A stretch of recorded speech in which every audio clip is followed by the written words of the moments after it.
I'm just sitting. ہندوستانی کے ہمارا مذہب و تہذیب کا اتنے اصیل ہونے کے ساتھ ساتھ کتھا کہانی کے باب میں خصوصی قدر کی مستحق رہی کہ وہ بذات خود کتھاؤں کے ایک طویل سلسلے سے متشکل ہوتی رہی ہے. ہم ہندوستانی اصل معتقدات کی گناہ کر پوری بیانیوں پر مبنی دیومالائی کتھا کے توسط سے پہنچتے رہے ہیں.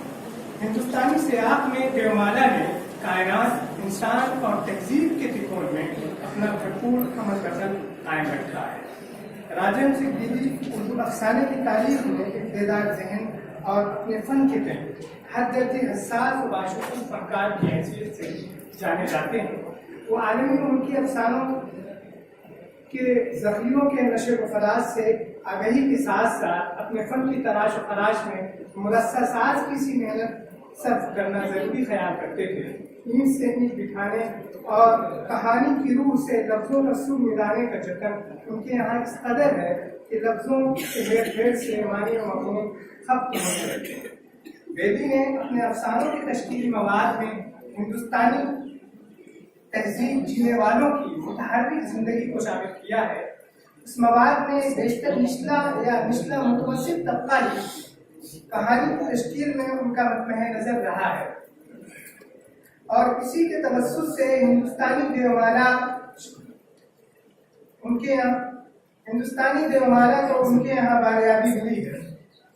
بیدی نے اساطیر و سرمیات کو اپنے فکشن میں تزئین یا تفلسف کے لیے راہ نہیں دی. وہ ان کی کہانیوں کی زندگی میں شامل ناگزیر حصہ تھی. بیدی نے عام زندگی میں دیومالا کے اثر و نفوذ کو فن کے ساختیے میں تخلیقی سرگرمی سے اتارا. راجن سنگھ بیدی کی تخلیقی سرگزشت کا مکمل عرصہ دیومالا کو اپنی تخلیقی کارگزاری کا حصہ بناتا رہا. وہ زمانہ جب وہ پریم چند کی روایت کی توسیع اور اس سے علیحدہ رنگ پانے کی کوشش میں سرگرداں تھے، اس وقت بھی ان کے یہاں دیومالا استعمال میں رہی. پریم چند کی مثالیت اور اصلاح پسندی کی جھلک گھوڑا کی مثالی ودوا ماں اور چھوکری کی لوٹ میں ذیلی سطح پر جہیز کے قباحت کے بیانیے میں سامنے آتی ہے. چھوکری کی لوٹ اور من کی من میں یہ دونوں ایسے افسانے ہیں جس میں بیدی نے نہایت ہی فنکارانہ چابکدستی سے دیومالائی تصور سے وابستہ ایک پرو یا تہوار یعنی مکر سنکرانتی کو ذریعے اظہار بناتے ہوئے وہ الگ الگ مقامات پر نہایت خوبی اور خوش اسلوبی سے بڑھتا ہے.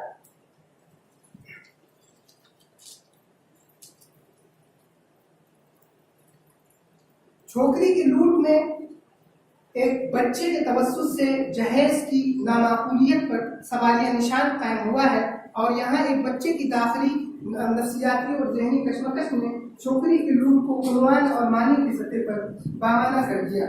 ان دونوں افسانوں میں بیدی کا کمال یہ ہے کہ انہوں نے دونوں کہانیوں میں الگ الگ صورتحال کی پیشکش میں ایک ہی دیومالا کو کامیابی سے اس طرح برت لیا کہ تکرار کا احساس تک نہیں ہوا.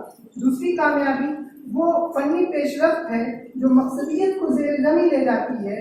افسانہ سماجی سروکار سے مربوط ہوتے ہوئے بھی تبدیل باعث نہیں بنتا، افسانہ ہی رہتا ہے اور اس سے دیومالا کی حقیقی زندگی میں تعبیر و تفسیر سمجھ میں آتی ہے.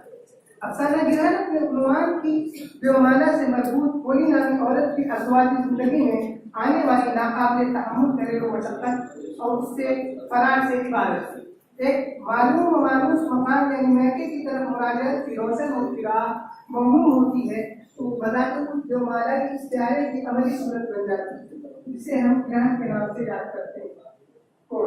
راہو اپنے بھیس میں نہایت اطمینان سے امرت پی رہا تھا.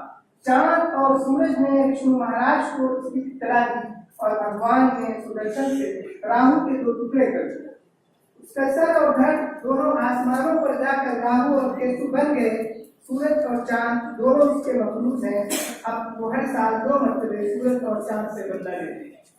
گھوڑی بچے جننے کی سورج میں زندگی کی روشنی دیتی ہے اور سورج کا قائم مقام ہوتی ہے.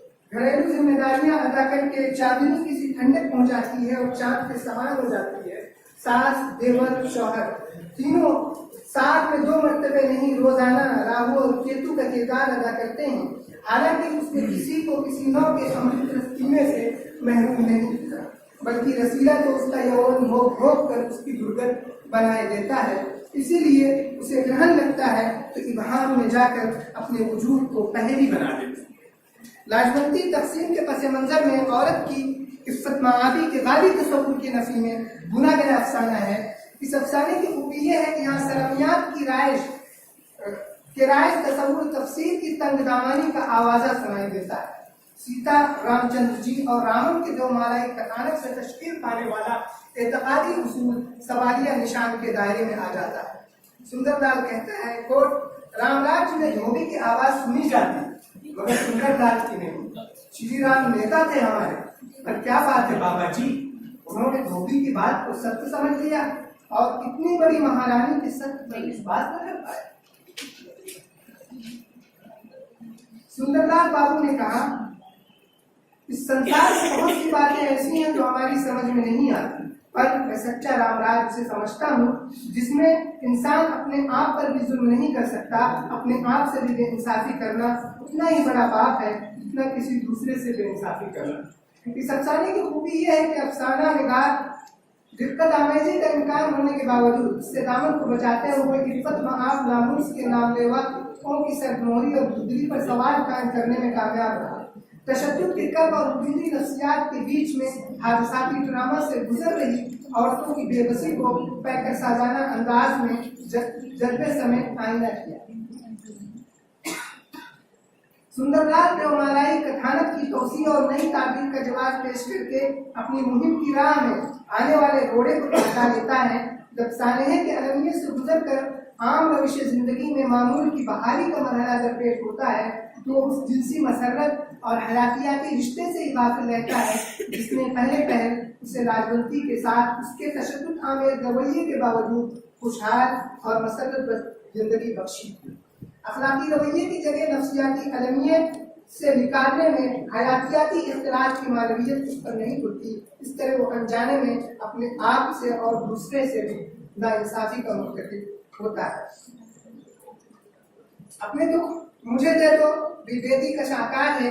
یہ ایک ایسا افسانہ ہے جس میں دونوں مرکزی کردار یعنی ہندو اور مدر اپنے نام میں ہی اساطیری اور دیومالائی بنیادیں رکھتے ہیں۔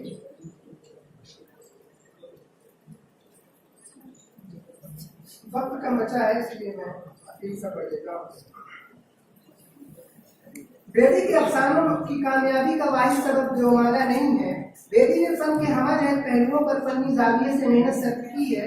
ان کے یہاں پیکر سازانہ حاضراتی اسلوب، کفایت شعر زبان، اساطیر کو متحرک زندگی کے استعارے میں بدلنے کی روش، کردار، کہانی، پلاٹ، جزیات، گر افسانے کے اجزائے ترکیبی میں توازن و تناسب قائم کرنے کی روش نے ان کے فن کو امرت رس بخشا ہے۔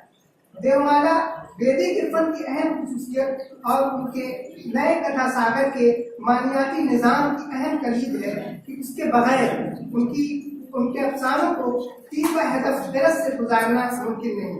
بیدی بذات خود اس وصف کے بارے میں لکھتے ہیں، جو کوٹ ہے وہ میں چھوڑ دیتا ہوں۔